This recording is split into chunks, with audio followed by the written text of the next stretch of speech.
Darkness falls across the land. The midnight hour is close at hand. Creatures crawl in search of blood to terrorize y'all's neighborhood. And whoever shall be found without the soul for getting down must stand and face the hounds of hell and rot inside a corpse's shell. Well, you will be eternally damned to watch badly streamed episodes of Keep Crawling with Mike and Brendan. Ladies and gentlemen, I am Michael Curtis, and with me, as always, the rat fink to my boo boo. Brendan LaSalle at your service. Great to see y'all. Hey, Brendan, how's it going, man? Fantastic, Mike. How are you, sir? I am doing wonderful. It's kind of weird. I had to like clean all the cobwebs out of the basement and everything, and get things ready for the show again. Yeah. I forgot. I had to kick out my Airbnb people. I forgot. I just be like, sorry, you guys go explore Atlanta because So. I mean, it could be worse. I found that cable, by the way, that I tripped over, and that the one that like shut us off the air during our finale. Good. So I couldn't fix it. So we are, ladies and gentlemen out there in the viewing audience, we actually have professional help tonight. So please give it up for Elena, who is helping us out on the back end. And allowing us to do our shenanigans. No. Joining the Keep Crawling family, Yeah, right. How you been, cousin? I've been good. All things considered, it's been things could be a lot worse. Sure. I mean, I'm sure people know, I got a little busy. I'm on a new gig now, so I'm working for Ghoulman Games. I am Mr. Director of Product Development for DCC. So my daily life is much different than it was when we were doing this. So I'm very busy, but I'm very happy to kind of break that busyness to be here tonight. So, and how about you, Mr. Brendan? I understand you were, you're still running, you're still doing your numerals, 3,000 games a week. Is that? I have had to slow it down a little bit of now because I am getting ready for con prep because right around the corner is the Empire of the Cyclops Con coming up next week. And I have just been, running wild trying to get all my ducks in a row there together. I've been doing a little bit of writing. I've been doing I have done some play testing with my secret play test group. I tried a new system. I tried Esoteric Enterprises weekend before last, which is really fun. It's you roll a dice 6, try to get a 1, 2, or 3. It's not like it's not like rocket science, but it's fun. I had a good time. One of those complex game mechanics. Like three-page role-playing games. I have a friend of mine is addicted to the 3-page role-playing game, and I've tried just about everyone out there because he's like, oh, I got a new game. It's on 3 index cards, and it's got a BC, right? BC, yeah, exactly. Here's the important question. It is we are like 4 days away from Halloween. Have you and the wife watched the movie yet for this season? Yes, we decided we would do it this year on our anniversary. And if y'all don't know what we're talking about, my wife and I have a special tradition every year. There's a movie that just transports us and takes us to a really magical, special place.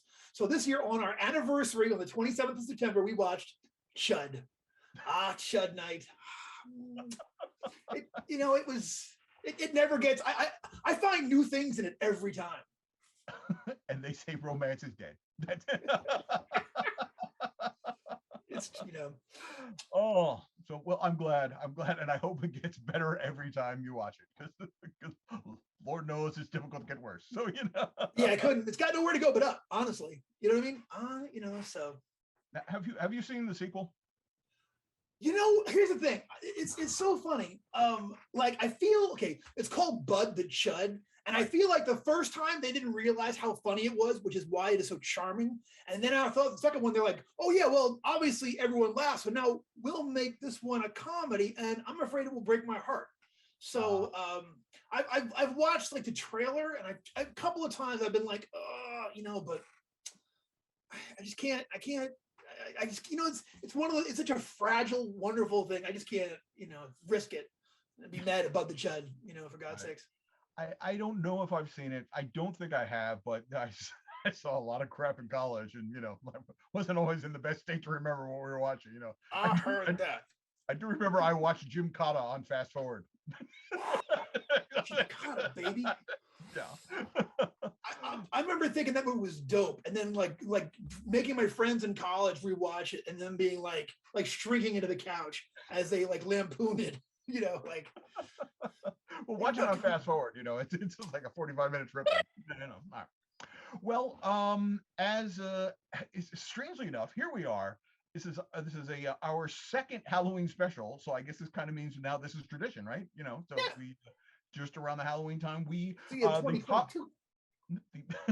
pop culture mavens that you and I are, we indulge in a review of things horrific right around the holiday, right around the spooky holiday. So we've decided to do that again this year, and we are going to talk about what are we going to talk about? We're going to talk about like spooky stuff, but specifically, we are going to talk a little bit about the influence of horror on role-playing games, specifically the DCC horror line, which we have both contributed to. And we thought we would talk about some of the influences, the direct influences on our two particular adventures. Mm-hmm. That's correct. And we have a hard stop tonight because at 9 o'clock, immediately after us, which is a little weird. I'm a little scared because I'm not used to people like speaking up behind us. But we have Dieter Zimmerman is running It Consumes at 9 o'clock. So after we wrap up, guys, everybody stick around. Watch some spookiness go down. Watch Dieter. Feed an unsuspecting group the stoof. So and there he is. There he is sneaking up behind me. I see him. I can smell the booze on his breath. Friend or foe? All right. So, Ninja Pirates. Oh, there we go. All right. Anyway, all right. So, do you want to talk about Web of All Torment first? Or? No, let's talk. You know what? I think you're first on the order, and it's an amazing adventure. Okay. Ladies and gentlemen, Michael Curtis did a wonderful adventure called the Sinister. Say it. It's a lot of sound. Sinister Sutures of the Sempstress. Of the Sutures. It's a hard. Yeah. I knew I was going to screw it. I knew it. Sorry. So it's okay. That's all right. I did this despite appearance. This adventure was not influenced by the Dirk Benedict movie. So there you go. All right.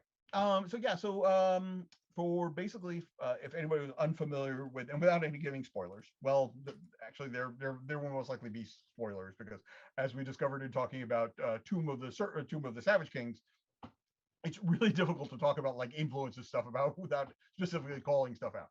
But since these adventures are, they've been out for a little while, beware spoilers may come up. So if you haven't played them yet, but you intend to, I don't know, plug your ears, come back later, but all right. So anyway, the Sinister Sutures of the Sempstress, basically, I don't think, no, that wasn't the first. Anyway, Joe asked me if I want to do the Halloween adventure that year. This was before it became the Horror Line adventure. And he's like, think of something spooky. And so I said, all right, let me think about this. And basically what it came down to is I said, why not, like if we're going to do, why don't we go to like the classic monster in the closet type of trope? I mean, it hasn't been done yet in the DCC line. And I said, all right, that's fun. So closets, of course, lead to houses. Houses, of course, tend to be haunted. But I knew I wanted to do something more than just like, a haunted house with your average monster in the closet. So the element of horror is that you have to be vulnerable to it. And it's so easy to like, go turtle, if the monster's after you, like, okay, well, we're not going out there. So I wanted to have a way for the monster to be able to come and get you. So the adventure begins basically with the PCs being attacked in their own, someplace where they're safe, either their own homes or an in room or any place where they would expect to have some level of safety. And something comes out of the closet, comes out of a drawer, before you know it, they find themselves kind of whisked away into this creaky pocket dimension that is the realm of the Sempstress. And it is, in its classic kind of, it draws on Victorian. It's like a Victorian haunted house, and it draws on some of those influences, some of those tropes and everything.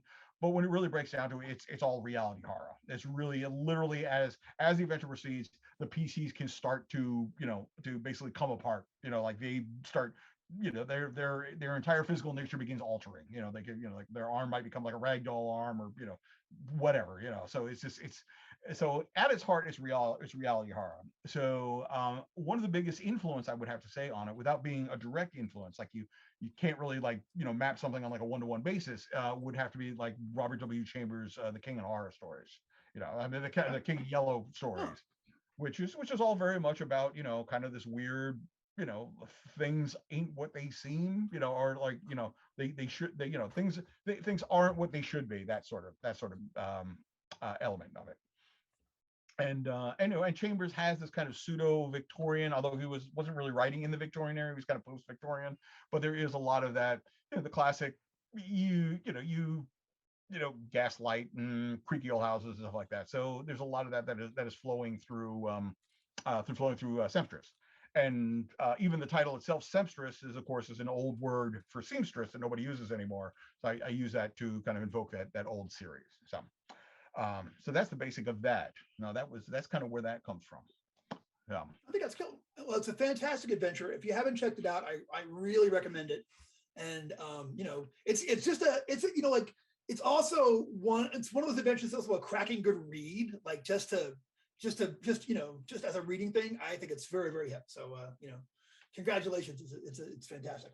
Thank you very much. Yes. I try to make it interesting as is my want.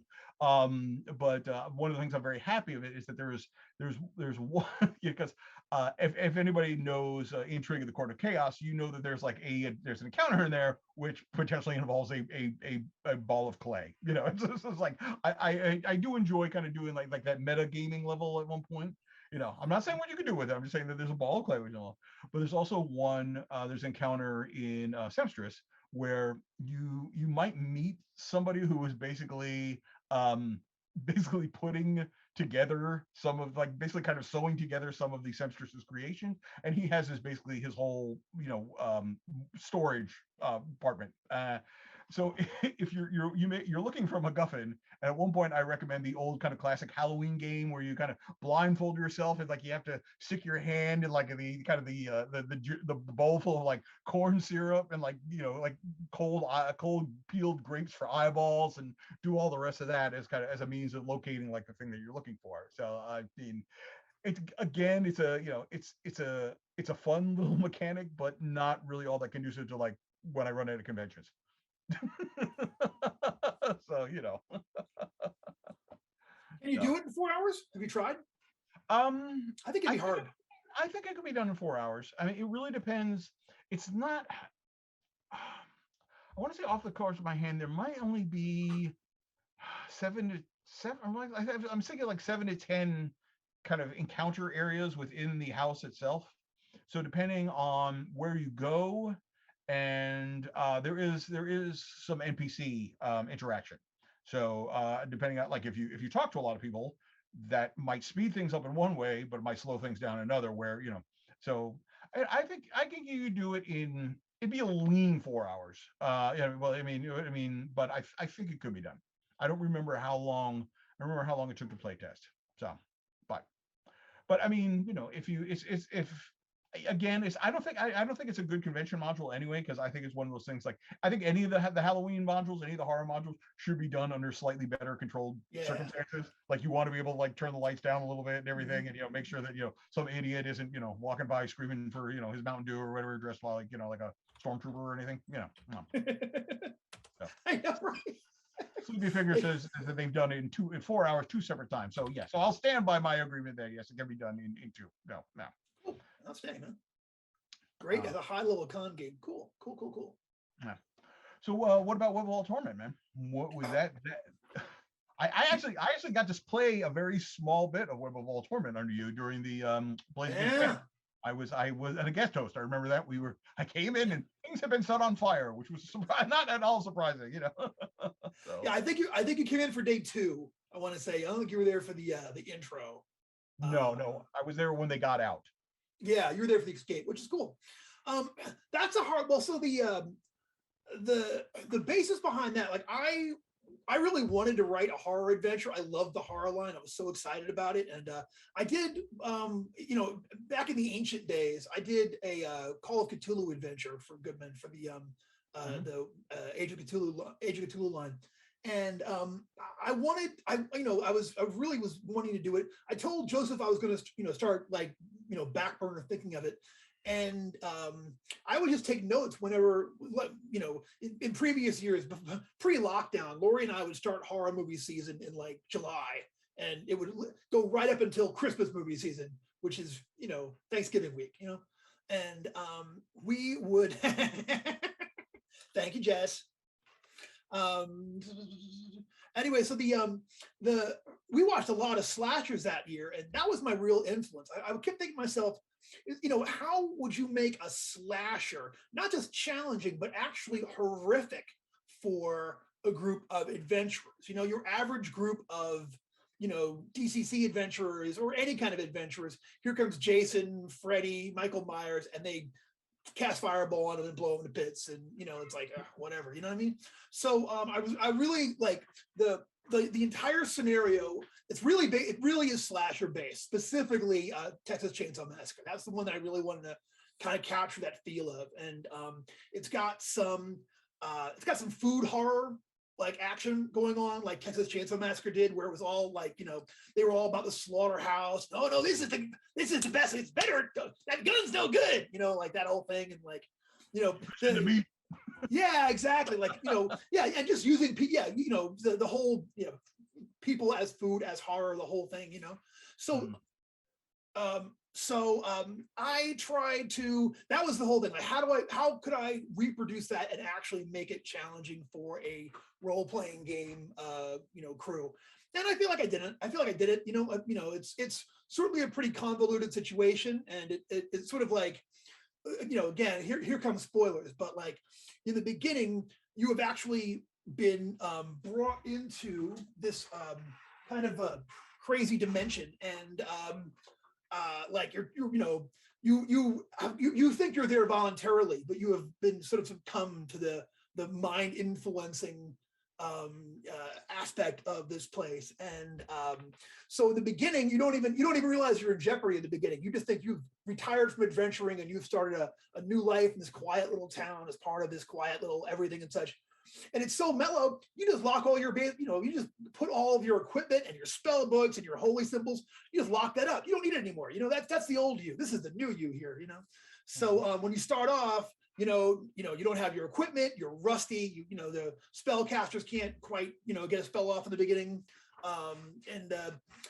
So yeah, it was, I would say Texas Chainsaw Massacre and Cabin in the Woods were two real, great big influences. So here's a funny thing. So the Web of All Torment was the last adventure I ran before the lockdown. I ran it in Reno. We were there for the Gamma Trade Show, 2019, and I did it at the what do you call it? What's it called? Comics Kingdom, I think is the name of the shop out there. And I ran it and like flew home that day and immediately went into quarantine, and that was it. So a lot of the I'm trying to say, as I developed it before that. Like I had play tested it already 5, 6, 7 times by then. So I went to write it, and I actually wound up drawing try to really draw on a lot of the horror I was feeling at the lockdown itself. Really trying to work all of that into it and use it as a way to kind of like expunge all of these things and to get it all out of my brain. So there are a lot of monsters that are in there, specifically like the wandering encounters, that are really sort of like, they're metaphors for kind of like my experience, my fear of the early days of the lockdown. And like pretty quickly in, Joseph was like, hey, that horror adventure you still want to do it? I was like, yeah. So it just happened. It happened very quickly. Once it was time for it, it was like, ooh, weeks. Yeah. So you have any comment? Because I know you wanted that title. I know that you were very much in the title. So yeah, we went back and forth. It was one of the Joseph. We went round and round about the title. Originally, I was calling it The Beggar's Coin, which is terrible. And I get that. And then I really like the Web of All Torment. I wanted it to sound like the Feast of All Saints and be in that same kind of pattern. And I wanted it to be sort of like a, maybe an anti, like the opposite of that. I wanted it to be just as horrible as you could, kind of like, kind of a Black Christmas kind of a thing. Sort of like turn this sacred thing on top of its head. Joe didn't like the tournament, the title. I sent one last, come on, let me do an email and like see if I can talk him into it. And he gave me the thumbs up, and I'm really, really grateful he did, because it's a very important adventure to me, very special adventure to me. Brad says it's got a serious Clark Ashton Smith vibe. That's really cool. I hadn't thought about that. No. Tim says, I wrote to Brendan being very worried of reading Web of All Torment, but after running it, it was amazing. Really surprised how well the players took to the setup. It's just very atmospheric. Thank you, Tim. I'm glad your players had fun with that, man. That's awesome. So. Yeah, they totally bought in that we're going to be, oh, we're screwed. Which is, we've talked about gaming advice before, and if you're a player, your job, it's called premise acceptance is what we're looking for here. Is that there's nothing like, you don't want to be the person at the Call of Cthulhu table like, no, I wouldn't go in there. because all you're doing is making it suck for everybody else. So go into the spooky house, let's go. So be a good player, accept the premise no matter how ridiculous it is, especially if you know it's a one shot. Yeah, for real though. Yeah. Well, it's interesting is that considering we both, well maybe me, both Web of All Tournament and Sutures, they both involve removing the players from a point of safety and basically entrapping them, putting them in this place where they cannot escape from, which of course is the one of the core conceits of horror. You have to make somebody helpless in order to start terrorizing them. So there's no surprise that.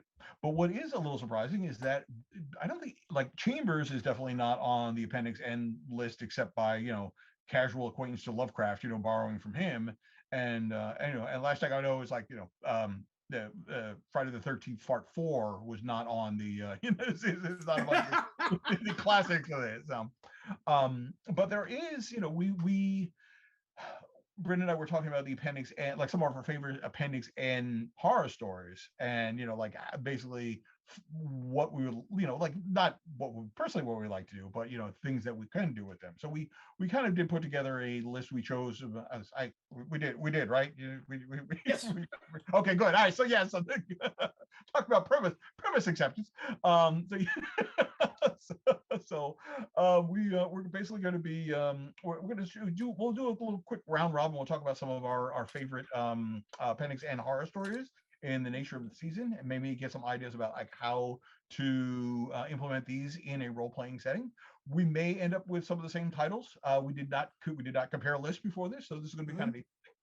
So I start with Sutures. So Brendan, why don't you throw one of the stories out? What's on your list? Okay, I will. I can almost guarantee you that at least some of these are going to be on your list as well, because this is an author that I really got into because of the Shutter Mountain Adventures, and that's Manly Wade Wellman. Manly Wade Wellman. Yes, another one hard for me and such. He's one of the Appendix N authors I'd never read, and I had kind of like skipped over it until I started to prep up to do things for Shutter Mountain, and I like ripped through all of the tales of John the Bard, John the Balladeer, Silver John the Balladeer. Yeah, I read like all those like in a day and went back over them again and such. So really, this is like Appalachian folk stuff, but it really is. It's a kind of horror. It's I feel like you have got John the Balladeer is like he's kind of like John the Baptist. He goes out there into these situations, and you get it's never said overtly, but you get the feeling he's actually out there, sort of like hunting against all of these bad things, these witch men and these horrifying monsters that are there that are, there, a lot of them sort of feel like curses and dooms and almost like dark fairy tales in some eras and such. I would say like specifically like the Ugly Bird, you know what I mean, is like a good one, like where his, you have this a hoodoo man, Mr. Onslam, who's like this, horrifying, like, he runs the mountain like secretly. Like they at one point they said they can't call the police on him. I mean, he's he's not the kind of person you call the cops on, and he just does what he wants, and he sort of he puts everybody in this terrible situation, and John's superior knowledge of like folklore and the remedies and the proof against evil, wind up winning the day. So I would put that in there, and that's something like until Shutter Mountain, I never actually even got into those. But all of those stories I would put in there. I would put the Deathstroke on Yandro story in there as well. Definitely. I think if you read either one version of Who Fears the Devil or one of the other compilations, there's the little vignettes that are sometimes in between the chapters. There might be like three paragraphs. Some of those are actually a little bit more chilling than the actual really? one. There's one where he's clearly dealing with a vampire, and wow. it's they're very, very short. I mean, literally like less than a page long. So yeah. So yeah, I don't have those in my once the world returns to a semblance of normalcy or anything, I'll give you one of my copies that has them in there because they're really worth reading. So they're great. So no. So I totally agree. Perhaps unexpectedly, I actually did not put Wellman on my list. I mean, I think maybe that was because maybe people would expect that thing. I'm gonna faint. Yeah. I'm gonna jig left. When they think I'm going right. right. Zigging, he's zagging. But I did look, of course, at the appendix and authors. Said, all right, so who are we gonna deal with? And of course, we have to mention Lovecraft before the night is over. So I figure I'll just throw that out early right now. So and I'm going to cheat a little bit because they're my two favorite kind of Lovecraft stories. And if you depending what day of the week you ask me, I will tell you that the one or the other is my favorite. So those two, of course, are going to be The Whisper in Darkness and the Whisperer in Darkness, and of course The Shadow over Innsmouth, which were my two favorites. I'm not. I like them because the Whisperer in Darkness kind of the Lovecraft doing Manly Way Wellman, or Wellman, because it's a remote mountains up in Vermont, and there's strange doings up in the dark hills. So there you are. So I'm Wellman adjacent anyway. Yeah, I claim I'm not doing any Appalachian horror, but I actually am. I'm just going there 3 ways around the barn in order to get there. That's all. But yeah, but I love the world building that is in The Whisperer in Darkness, because it's it's almost like Dracula. Like Dracula is a it's a now I'm totally forgetting an epistolary novel.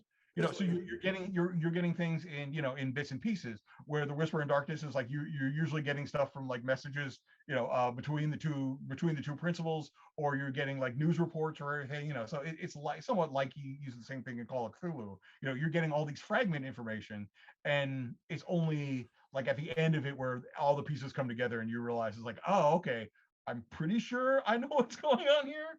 But even in the best sense, it's even the ending is a little uncertain. You're like, I think I know what's going on here, but I've heard other people say, I've heard very different takes on what exactly The Whisperer in Darkness is. I've heard, there are things which you're like, okay, that's clearly that, but I've heard maybe it's. Are we frozen? What's up? Oh no. What? Frozen. Is it me? I can hear you. I can hear y'all both. You can't get. Yeah, are we here? Yeah, cool. Yeah, we can hear you, Elena. Okay. All right. Okay. All right. Sorry. All right. I'm. It's apparently it's Brendan and I. There's just too much charm. That's what it is. It's like we just screw up Wi-Fi. That's it. This is ding. All right. I love the Whisper in Darkness, but me being a folk horror fan, I even before I heard the term folk horror, I've always been a fan of there's a strange doings in that tiny little town down the way, So of course, I'm a huge fan of the Shadow over Innsmouth because that is basically. I mean, you could argue that the Dunwich Horror is also folk horror, but I mean, for me, really, the Shadow over Innsmouth is like pure. It's a strange little town where there's a doings afoot, and we don't like outsiders here. And if you go there and you hang around too much, you find out, what exactly is a doing. And the next thing you know, the U.S. Army is involved, so, I think also, I mean, everybody thinks of like Lovecraft, especially if people come to it through Call of Cthulhu. You think of, these, oh, you go mad, and it's into this, you're piecing together these things, and that's really, the Shadow over Innsmouth. Well, there's depth charges.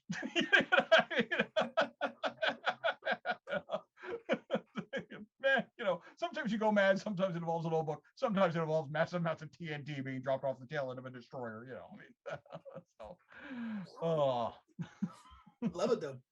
yeah. We'll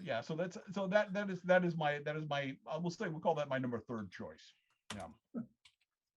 Oh, I had a hard time coming up with 4 choices, and their other ones are all gonna have to be Lovecraft because, like, I haven't read, if there's a lot of other horror in the Appendix N stuff. I haven't, it's not stuff that I've gotten to. Although I actually read the paragraphs in the Dungeon Master's Guide today. And by the way, I want to say that every time I get to open my AD&D Dungeon Master's Guide for professional reasons, I feel like I've won at life. So, true that. So but when I read up there today, he actually mentions the EC horror comics as well. And I was like, now see, that's my thing. When I was a kid, I was a junkie for EC horror, and everything I could get a hold of, But I'll talk about my favorite story of H.P. Lovecraft, or like I guess I get 2 that are like, my favorites. But I will say these my other 2. They are the Shunned House. Now, the Shunned House is always going to be special to me because Mike and I went there. Us and our aforementioned BC, our buddy, and Tim Deshane, Big Tim, we all went to did a walkabout in Providence, Rhode Island, and we sort of like visited all of the sites that are associated with H.P. Lovecraft, and we saw the that little tiny what do you call it, an astro lab where he used to hang out and everything. There's a little astronomy lab in the middle of a neighborhood, just across the street. It's the neatest thing, and one of the things there is the Shunned House. The Shunned House, it's the house that he used for the inspiration. But I like that one especially because to me, I feel like the 2 main characters in that are the most like role-playing game characters of any of his stories. You know what I'm saying? Like, these people, I mean, sure, they the uncle succumbs and everything, but they figure out there is his house, there are strange things going on, there are disappearances, they do their homework, and then they show up with weapons and gear and a plan. And they're ready to get after it. They dig down. They've got the Crook's tubes. Remember that? Ready? And they drill with them. Of acid. Yeah, they bring in these huge big things of acid. They dig down. That's the last step. It's like they just pour all the acid down on top of the monster, and it says when they finally reveal it, there's only like a very small. You get the idea. It's a very small part of an incredibly big thing. And the guy's like, "Well, is it acid big? Let's see how much damage it can take." And just clear it out, and they win. They win that round. I mean, there are 2 of them. One of them doesn't make it, but the uncle. But they go so far as to actually drill. Like, they rehearse what's going to happen if this thing comes popping out of the ground, and they get up and they're running around. Heck yeah! I'm giving them plus 10%. Is Call of Cthulhu. They get percentages plus 10% on everything. So basically, you're undermining your entire argument that they're actually like professional adventurers, because it's just like, Oh yeah, I see what you're saying. Yeah, they should have. They're not a party of adventurers whatsoever. Yeah, the one guy should be Professor D's nuts. You know what I'm saying? And he should just, you're it was a real proper,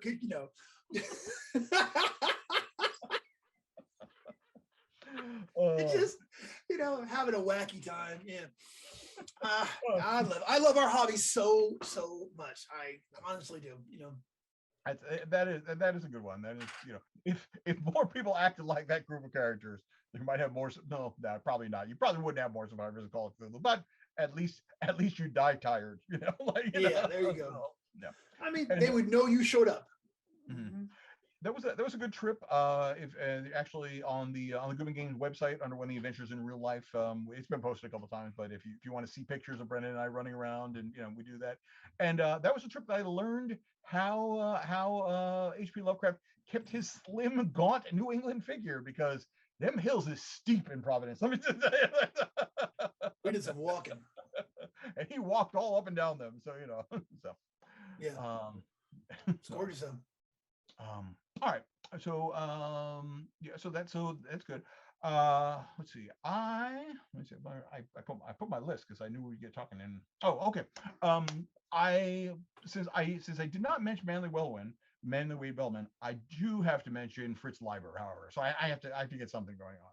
And the story that I want to mention from Fritz, although I mean he's got some good horror ones, I still say that Our Lady of Darkness, his urban fantasy horror novel, is perhaps one of his finest pieces of work.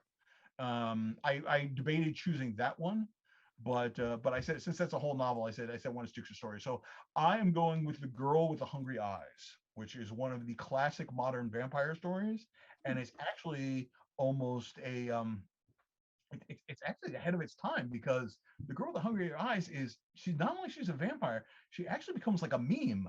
Like she's like some sort of mimetic horror. She actually begins to spread and become bigger than herself, just because she starts appearing everywhere. Because of like the events of the story.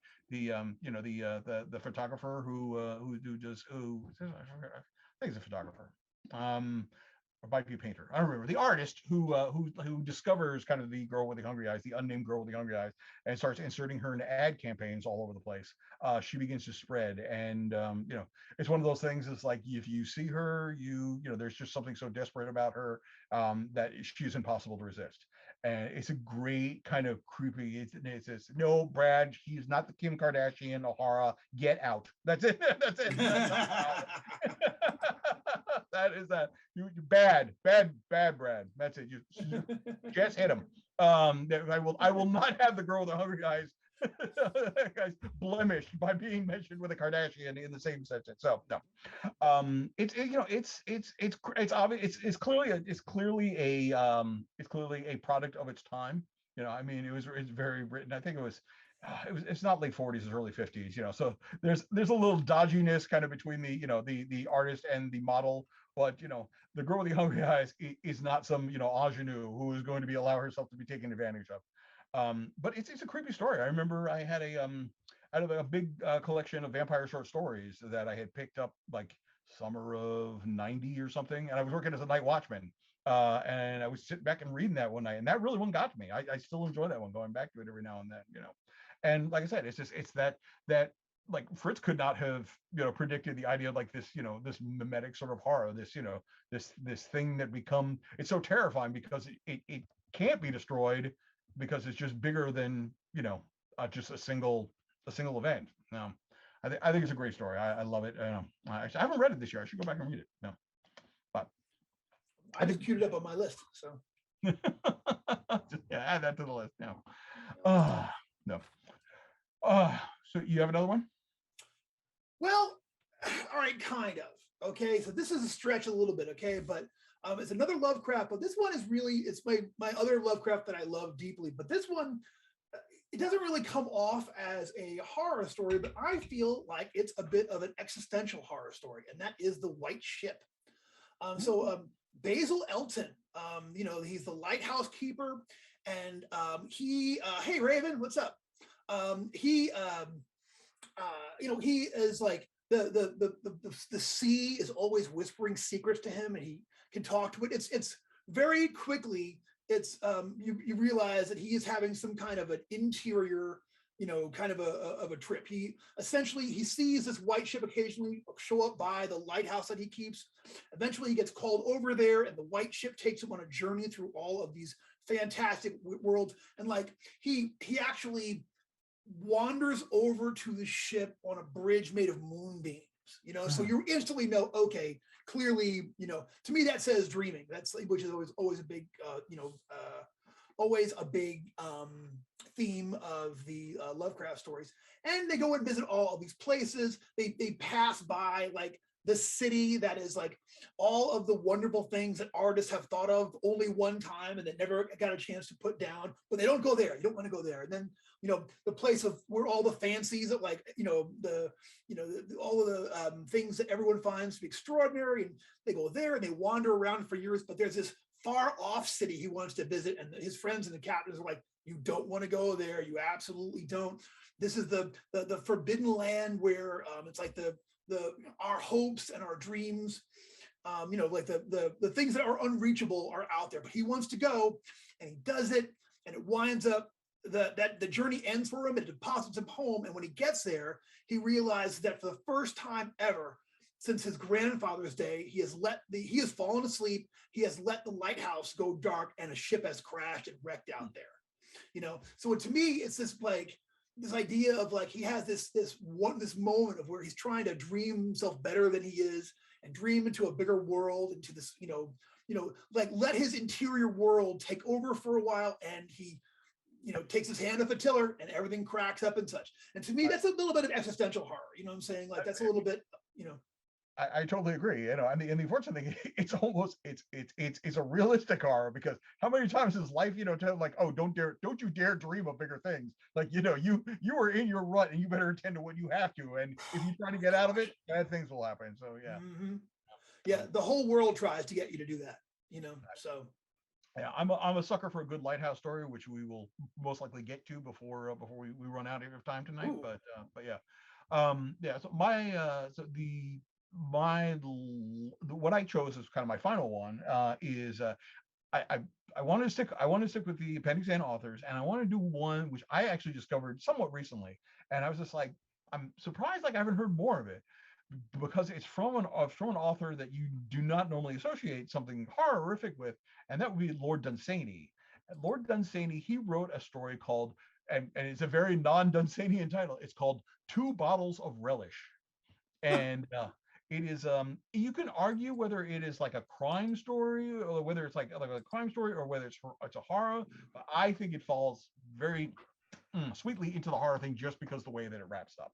And it's very much in the kind of the drawing room sort of mystery, kind of like same way of like like Holmes and Watson and everything. We have two characters. They're sharing this apartment, and and they hear the story where this young girl has gone missing, and she was seen in the company of this kind of this vegetarian guy who lives just outside of town, and the police have been like watching him, trying to figure out what happened to the girl and trying to figure out who's responsible and everything. And they're completely baffled. They can't figure out what's happened to it, and all they know is that nobody's seen her, and he started chopping down like all the trees on the property for some reason, and he just like was splitting firewood, but he just making pile of lumber on the. They can't figure out why.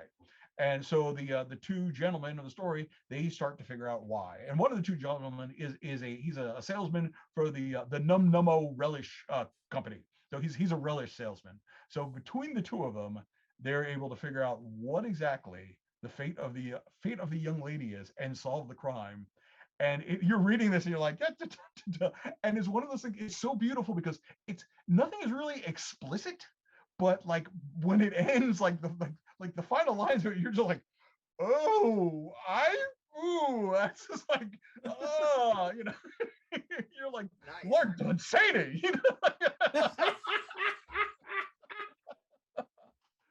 So if you are unfamiliar with Two Bottles of Relish and you're looking for a story that you can really relish, I would suggest that you track down a copy of that story. It's not an especially long one, but it's just one of those things. If you were done, you're going to be like, if you're like me, you're going to be like, oh, that's amazing. That's ghastlyly wonderful. This is what that is. So that was my final of the three. No. Very cool. Yeah. Wow. I didn't read any of yours, so I had to. Now they're all on my list now. So. Wow.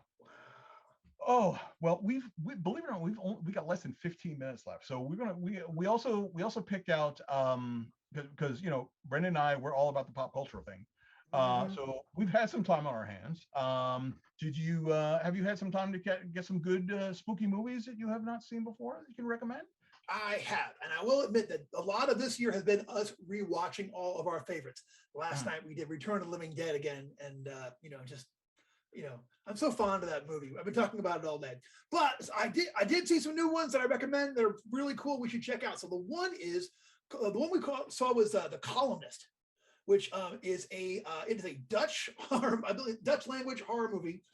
It is a mild mannered lady columnist. She does a column for an online paper there, and she's got a troll problem. She's got trolls that are just showing up on her thing. And first, it's just abuse, but then they actually start making up stories about her and they try to swat her. They try to get the cops to go to her place and make trouble for her. And she just snaps and starts finding out who these people are, and it just goes badly for them, let's just say. But it's amazingly satisfying to see her, like, first to see these terrible comments that these anonymous posters are doing, and then she shows up at their house, and it's not good for them. You know what I'm saying? So that one was like, very rarely do you see a horror movie where you're at the end you want to stand up and be like, "Woo, get them!" I was cheering though. I was like, "Yeah," So if you've ever had that moment of like, God, why doesn't someone do something about these internet trolls?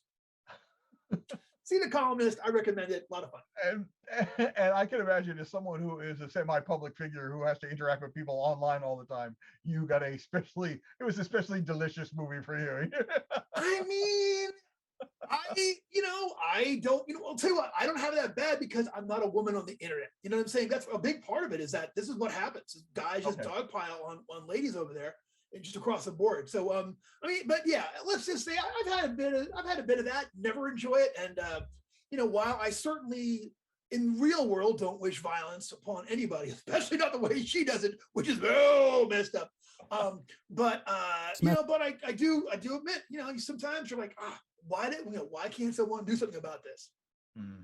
Columnist does. So The columnist does. And it ain't a poison pen letter. It's nah. I'm sensing power tools are probably involved at least one point. At least, yeah. It's one of those things where it gets more and more creative as it, So, All right. all right. How about yourself, man? Okay. Well, for as some people may or may not know, for the last few years, I've had this tradition where I try to get 31 horror movies in during the month of October. I'm a little bit running behind because of some travel and some sickness and everything, but I'm at least to the midway point, and I'm going to try to persevere and everything. So, and so the thing is this year, the rules are they can't be a movie I've seen before. And in this day and age, due to streaming, there's a banquet. So I'm no longer spend a one-cent blockbuster. So I decided this year that I was going to stick to mostly British horror, the 1960s and 1970s, like the classic Amicus and horror Hammer Productions movie and everything. So I'm going through a lot of like C-lists and everything. But I found a couple gemstones in there, and so one of those is And Now the Screaming Starts, which was an Amicus production from 1973.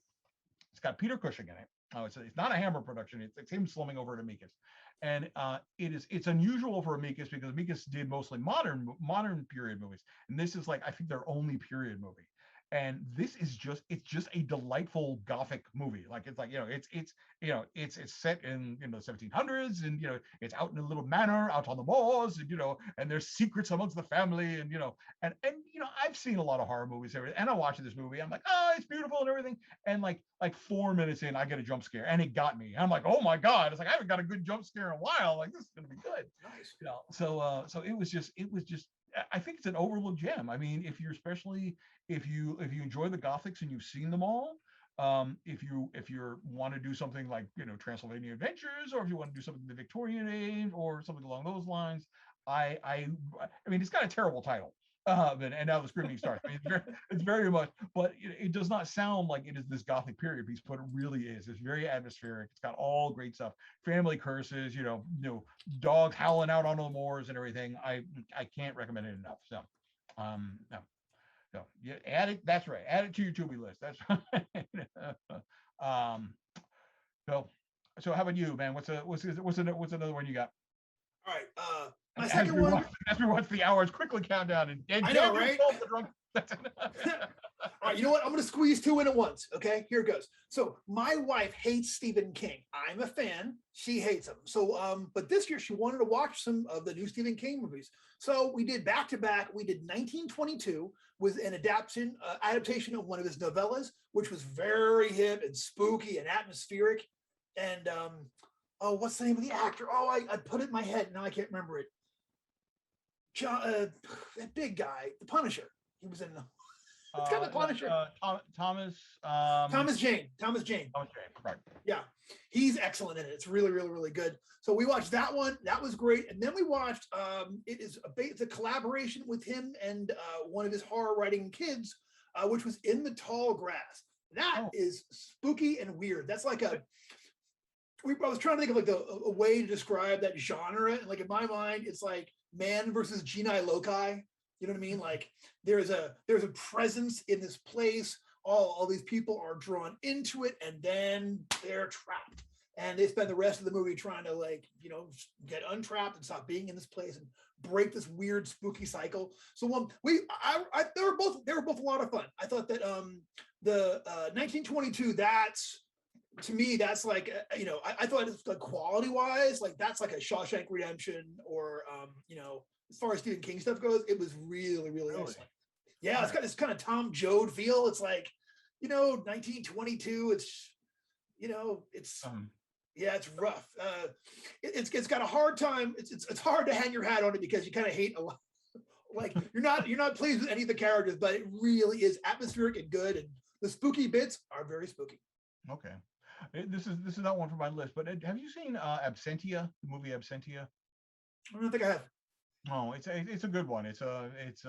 We're talking about like kind of man versus genus loci. It's Absentia. It's this woman's husband has gone missing for several years, so she's in the process of getting him declared dead in absentia, and then he turns up again.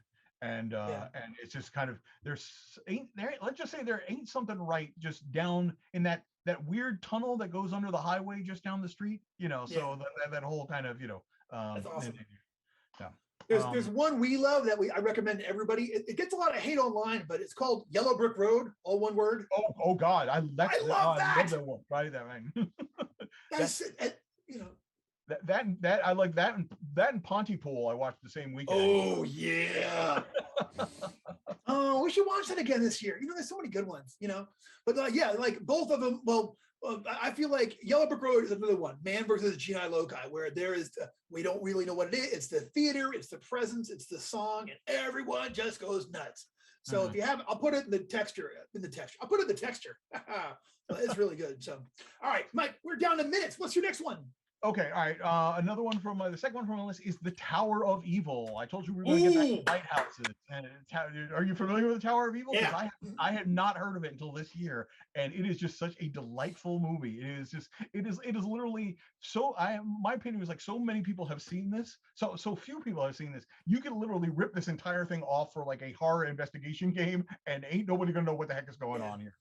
It's literally this the couple of people go out to this lighthouse which has been abandoned, and there are dead people over there, and then there's this whole kind of thing of trying to figure out what went on at the Tower of Evil, and I am such a fan of lighthouse horrors, because the lighthouse is it's such a liminal space anyway. It's where the land and the sea meet and everything, and there's fog, and it's a place which is so it's the perfect setting for any sort of weirdness or anything. And it has without being a spoiler, it has the happiest evil idol in history. But watch it. So yeah, it's a great one. So that was on my, and the other one that was on my list, I just discovered this last night, and I'm going to mention it because I think it's really good, but it's one of those ones that's like I'm not quite sure why it's really good. It is a movie called The Messiah of Evil, and it has a cast of nobody. I think the only one of is like I think Elijah Cook Jr., who made an entire career out of playing basically drunks and bums, and it's a early like 72, 73, no budget movie or anything. But as you're watching it, you're just like, you're not sure where this movie is going. Like I'm sitting there like, is this like cosmic horror? Is this a zombie movie? Is this, is this a vampire? Are there werewolves? It's all about this woman. Her father is a painter, and he goes missing. So she goes out to try to find him out in this community called Point Dune, and so like the locals are being very, very kind of closed mouth about what's going on, and it's like had a budget and nothing, but it does so much good stuff with that budget. At one point, I'm like, this is like a Romero film. At one point, so not only do I not even know who the bad guys are, I'm not even know who's directing this. It has some like there at one point there's this fight that takes place in the artist studio, which has such a great use of color. Because there's oil paint spilled all over the place. You got, and this guy with a big blue face and everything. I should be terrified, but this is amazing. And I also tell you, there is an extended scene which takes place in a movie theater. If you are not already scared to go back to the movie theater, if you go see the scene, like, I ain't going back to a movie theater, especially a movie theater that has like about 3 people in it. Ooh, yeah. So, I think it's on Shudder right now. So yeah, no. Never heard of it. It sounds really good. Yeah, I just discovered it. I discovered it myself this year. By the way, I have been documenting all these movies on my kind of non-game related website, which is called shiversandShudders.com. So you can go see what my thoughts about on the other 15 odd movies that I've watched so far this year, as well as like some other weird stuff. So I'm pimping myself. Damn it, because I deserve it. So, and speaking of pimping stuff, as we're getting down toward the end of the hours here. We have, as people know, we have a sponsor this year, right? Right, Brendan? We have a sponsor, absolutely, and we're very proud of it. Who would that sponsor be? Our sponsor, of course, is Empire of the Cyclops Con. Kicking off next Friday. There's going to be games all weekend. I'll be running tournament games. I'm going to try to add one more in there. There's going to be Gather Town fun. There's a charity auction. It's going to rock. You will not believe some of the cool stuff that's going to be in there. Please make the scene. I feel like everyone has got a touch of online fatigue right now. I get it. I got it too. But I think this is going to be a really special event, and I hope you all will come out for it. And thank you very much. And hey, I got 1 minute left. So hey, if you're watching this on YouTube, please like and subscribe. Hit the bell. We'll send you more stuff. We love you. Thank you. And I should also announce is that it's not officially on the list because this is going to take place the Monday after. So just when you think Empire of Cyclops Con is over and it's safe to go back, Monday evening, 8 o'clock Eastern Channel, I am going to be debuting my new Twitch show. I'm flying solo in this one, name to be determined, but basically, I'm going to be doing a monthly show where I'm going to be talking about DCC. I'm going to be talking about the DCC line. Speaking from my director of product development line, we'll have some announcement as what's coming down the pike and everything. This is kind of going to somewhat replace the What's New with Ghoulman Games seminar, at least the DCC part of it, where you used to have to wait for a convention in order to hear about what's happening. This year, with wearing the Poobah hat, every month I will be speaking to you directly and kind of dribbling out information, so you kind of know what's going on behind the scenes and what you can look forward to. So we're going to do that this coming Monday. We're going to have Joe Goodman on. We're going to have Big Bald Matt is going to be on. We're going to have this Brendan LaSalle character, and he's going to be there with some of his X-Crawl crew. So we're going to be talking about some new covers coming up, some new printings, and a lot of X-Crawl. So that's it. I'm plugging. That's it. It's 9 o'clock. We're out. Thank you so much for tuning in. Thank you very much for having us. All right. See you all. Be well.